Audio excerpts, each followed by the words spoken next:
ओम गण गणपते नमः। आज चैत्र नवरात्रि का दूसरा दिन है। आप सभी को हार्दिक शुभकामनाएं। नवरात्रि के दूसरे दिन देवी दुर्गा के दूसरे स्वरूप माँ ब्रह्मचारिणी की पूजा की जाती है। इस दिन उनकी पूजा करने से हमारे जीवन की सारी परेशानियाँ दूर हो जाती है।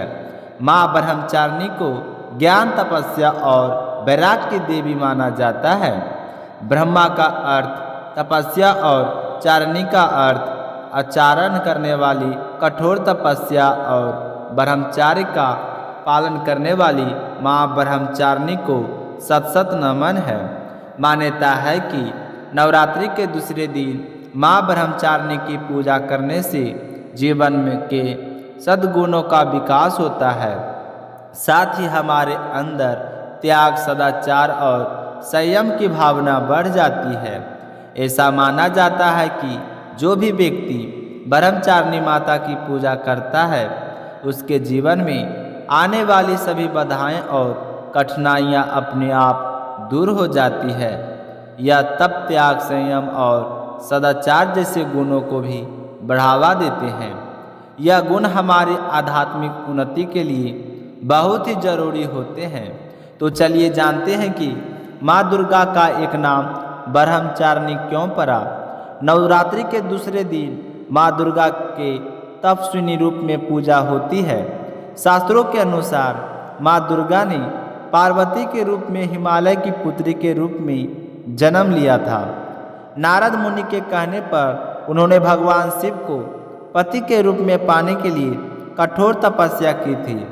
हजारों वर्ष तक उनकी कठोर तपस्या के कारण ही उन्हें तपनी यानी कि ब्रह्मचारिणी कहा जाता है। इस तपस्या के दौरान उन्होंने कई वर्षों तक बिना कुछ खाए पिए कठोर तपस्या की और फिर महादेव जी को अपने तप से प्रसन्न किए। उनके इसी तप के प्रतीक के रूप में नवरात्रि के दूसरे दिन दुर्गा माँ के इस स्वरूप की पूजा और स्तवन किया जाता है। नवरात्रि के दूसरे दिन माँ के इस रूप की पूजा उनके दृढ़ संकल्प और समर्पण के प्रतीक के रूप में की जाती है। यह दिन हमें यह सिखाता है कि सच्ची श्रद्धा और दृढ़ निश्चय से हम किसी भी लक्ष्य को प्राप्त कर सकते हैं। माँ ब्रह्मचारिणी ज्ञान और विद्या की देवी है जो अपने भक्तों को विजय दिलाती है। देवी का रूप अत्यंत सरल और सुंदर है। इन्होंने श्वेत वस्त्र धारण कर रखे हैं। एक हाथ में अष्टदल की माला और दूसरे हाथ में कमंडल लिए हुए हैं। ब्रह्मचारिणी का अर्थ ब्रह्मचार्य का पालन करने वाली यह देवी संसार के सभी जीवों और निर्जीव वस्तुओं के ज्ञान की स्वामिनी है। इनके हाथों में मौजूद अक्षय माला और कमंडल शास्त्रों और तंत्र मंत्र के ज्ञान का प्रतीक है। अपने भक्तों को अपनी सर्वयोग संपन्न विद्या देकर विजयी बनाती है। ब्रह्मचारिणी का स्वभाव बहुत ही शांत और दयालु है। दूसरी देवियों के मुकाबले में यह देवी बहुत ही जल्दी प्रसन्न हो जाती है और अपने भक्त को वरदान देती है। हर मनोकामना को पूर्ण करती है। पढ़ने वाले बच्चों को माँ ब्रह्मचारिणी की पूजा करने से ज्ञान और विद्या धन की प्राप्ति होती है। नवरात्रि के दूसरे दिन माँ भगवती को यानी कि माँ ब्रह्मचारिणी को चीनी या मिश्री का भोग लगाया जाता है। ऐसी मान्यता है कि ऐसा करने से भक्तों को लंबी उम्र और अच्छी सेहत मिलती है। चीनी का भोग लगाने से अच्छे विचार आते हैं। माता पार्वती की कठिन तपस्या को याद करके हमें संघर्ष करने की प्रेरणा मिलती है। नवरात्रि का दूसरा दिन बहुत ही खास होता है क्योंकि इस दिन माँ को मीठा भोग लगाया जाता है। ऐसा करने से आपको आरोग्य की प्राप्ति होती है और मन में अच्छे विचारों का आगमन होता है। माँ दुर्गा का यह रूप हमें शांत रहते हुए अपने लक्ष्य की ओर प्रेरित करता है। इसके साथ साथ माता रानी को इस दिन पीले रंग के वस्त्र, फूल और फल भेंट करने चाहिए। यह रंग सीखने, उत्साह अति बुद्धि और ज्ञान का प्रतीक माना जाता है। इसलिए माँ को पीले रंग की वस्तुएं ज़्यादा से ज़्यादा अर्पित करनी चाहिए। ब्रह्मचारिणी माता की पूजा करने के लिए सुबह जल्दी उठे, स्नान करके साफ वस्त्र धारण करें और फिर ब्रह्म मुहूर्त में जहाँ पर आपने कलश की स्थापना की है वहीं पर माता रानी के दूसरे स्वरूप ब्रह्मचारिणी माता की पूजा की जाती है। सबसे पहले गणेश जी भगवान को याद करते हुए कलश को प्रणाम करें और अपने मंगल जीवन की कामना करें। उसके बाद अपने कुल देव इष्ट को याद करते हुए माँ दुर्गा के ब्रह्मचारिणी स्वरूप की पूजा शुरू करें।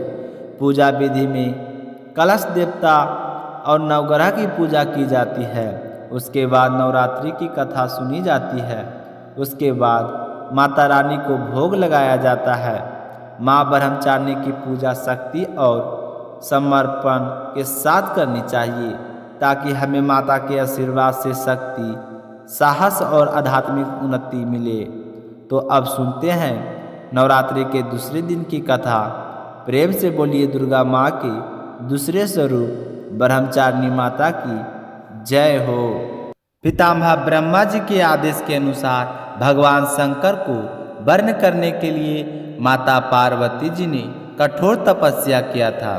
पितामह के आदेश उपरांत महर्षि नारद जी ने पार्वती को पंचाक्षर ओम मंत्र नमः शिवाय की दीक्षा दी थी।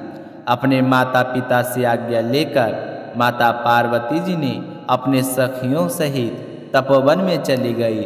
वहां जाकर उसने सबसे पहले अपने राजसी वस्त्रों का त्याग किया। उनके स्थान पर मंजू की मेखला धारण करके बकल वस्त्र पहन लिया। हार को गले से निकालकर मर्गचरम को धारण किया और गंगा अवतरण नामक पावन क्षेत्र में सुंदर वेदी बनाकर वे तपस्या करने बैठ गई। मन और इंद्रियों को वश में करके पार्वती जी ग्रीष्म काल में अपने चारों ओर अग्नि जलाकर बीच में बैठ गई। ऊपर से सूर्य के प्रचंड ताप को सहन करती हुई तन को तपाती रही। वर्षा काल में वे खुले आकाश के नीचे शिलाखंड पर बैठकर दिन रात जलधारा से शरीर को सिंचती रही। भयंकर शीत ऋतु में जल के मध्य रात दिन बैठकर उन्होंने कठोर तपस्या की।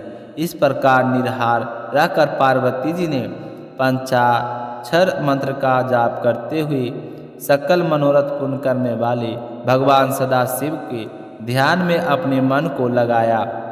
माता पार्वती को देखकर माता मैना और पिता हिमालय को अपनी पुत्री के विवाह की चिंता हुई। इतने में वहाँ पर महर्षि नारद जी आ गए। नारद जी को घर आया देखकर राजा और रानी ने अपनी कन्या के भविष्य के बारे में पूछा।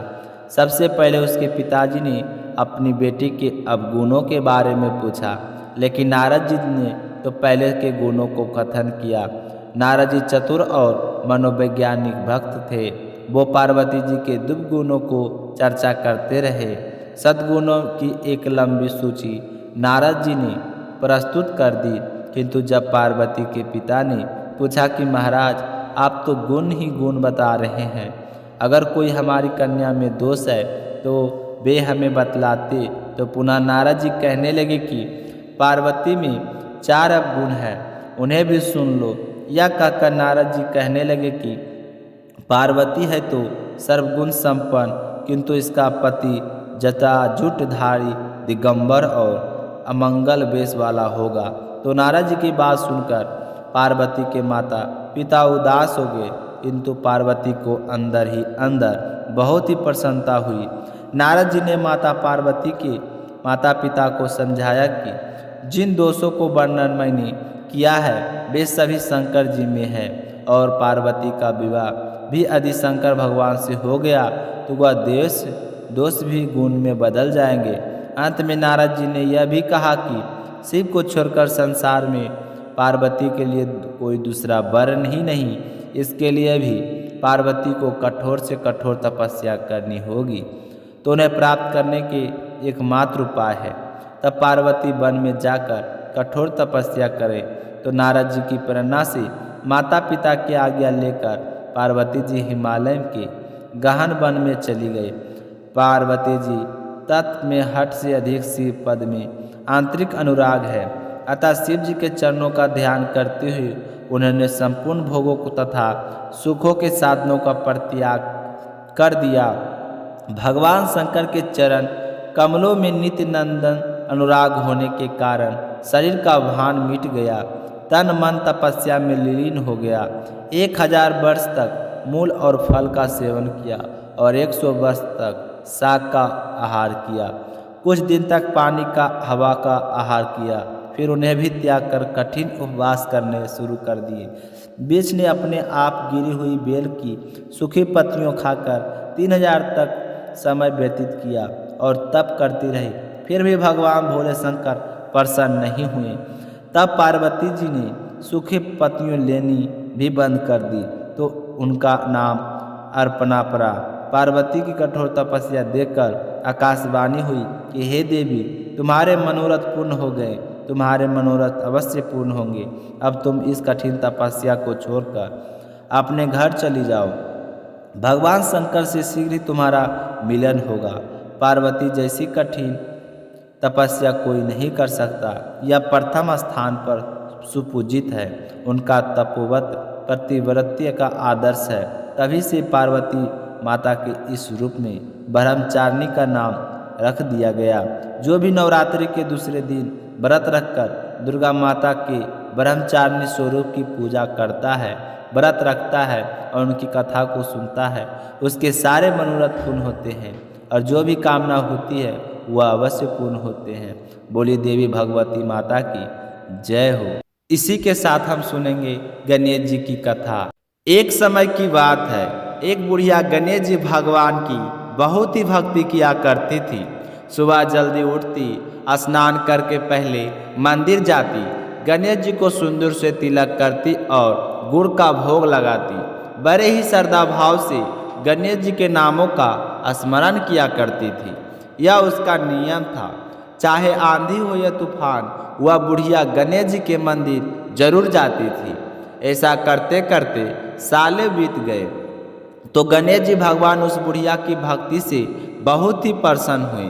तो एक दिन उसे सपने में दर्शन देकर कहने लगी कि बूढ़ी माई, मैं तुमसे बहुत ही खुश हूँ, तू वरदान मांग, क्या मांगना चाहती है।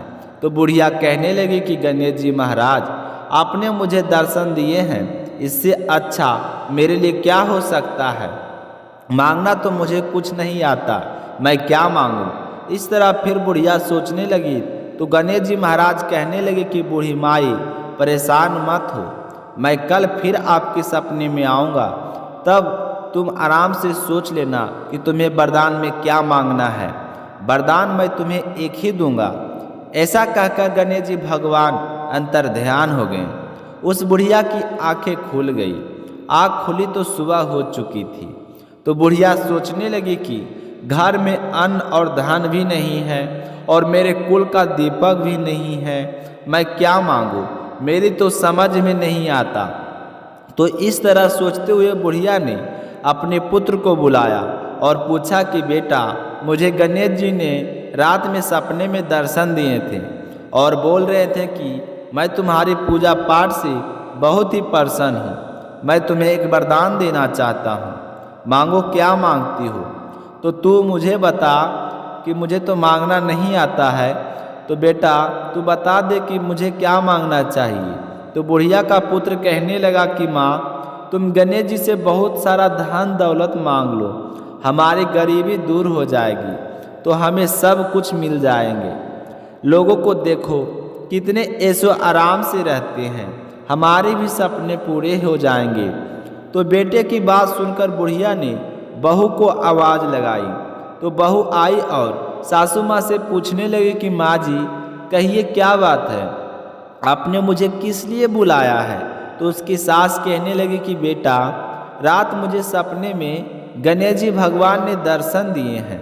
वह कह रहे थे कि मैं तुम्हें वरदान देना चाहता हूँ, मेरी तो समझ में नहीं आता है कि मैं क्या मांगूँ। तो सासू माँ की बात सुनकर बहू कहने लगी कि माँ जी यह तो बहुत अच्छी बात है, अपने गणेश जी से पोता मांग लो, क्या आपका मन नहीं करता कि हमारे घर में नन्हे शिशु की किलकारी गूंजी, हमारा भी वंश बढ़े? तो बुढ़िया कहने लगी कि बेटा तेरी बात तो सही है। अब बुढ़िया तो कसम में कसमें थी कि गणेश जी ने तो एक वरदान देना है, उसमें मैं क्या मांगूं। तो वह बुढ़िया सोचती सोचती पड़ोस में अपनी सहेली के पास गई और जाकर पूछने लगी कि बहन तुम मुझे बता कि मैं क्या मांगे। तो बुढ़िया माई की सारी बात सुनकर उसकी पड़ोसन कहने लगी कि बहन तू तो अब थोड़े ही दिन जिएगी, तू क्यों धन मांगे और क्यों नाती पोते मांगे, वह तेरे किस काम की। तू ऐसा कर, गणेश जी भगवान को कह देना कि बुढ़ापे तक मेरी आँखों की रोशनी बनी रहे। आदमी बूढ़ा हो जाने के बाद अपनी रोशनी खो देता है और आँखों के बिना तो जीना बहुत ही कठिन है। बेटा बहू तो अपने सुख के चीज़ मांग रहे हैं, लेकिन मुझे तो लगता है कि पूजा पाठ तुमने की है तो तुम्हें अपने लिए कुछ मांगना चाहिए। तो बुढ़िया के तीनों की बातों ही सही लगी, लेकिन दुविधा यह थी कि गणेश जी ने तो केवल एक ही वरदान देने की बात कही थी। तो बुढ़िया ने अपने मन में कुछ विचार किया और सो गई।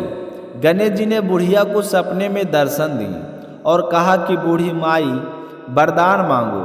तो बुढ़िया कहने लगी कि प्रभु मुझे तो और कुछ नहीं चाहिए, मेरी तो एक ही इच्छा है कि मैं अपने पोते को सोने की थाली में सोने के चम्मच से भोजन करता हुआ देखूं। तो बुढ़िया की बात सुनकर गणेश जी मुस्कुराते हुए कहने लगे कि मैया तू तो बोल रही थी कि मुझे ही मांगना ही नहीं आता, लेकिन तूने तो मुझे ठग लिया। तूने तो एक ही वरदान में अपने लिए आंखें, धन और पोता तीनों चीज़ मांग लिए। आंखें होगी तभी तो देख पाओगी, धन होगा तो पोता सोने की थाली में भोजन करेगा। तुमने तो बहुत ही चतुराई से एक ही वरदान में सारी चीज़ें मांग ली। मैं तुम्हारी भक्ति और बुद्धिमानी से बहुत ही प्रसन्न हूँ। तुमने जैसा वरदान मांगा है वैसा ही होगा, फल तुमको प्राप्त होगा। ऐसा कहकर गणेश जी भगवान अंतर ध्यान हो गए और बूढ़ी माई को जैसा मांगा था वैसा सब कुछ मिल गया और बेटा भी खुश, बहू भी खुश। बेटा बहू को देखकर बुढ़िया भी खुश और भी ज़्यादा खुश हो गई।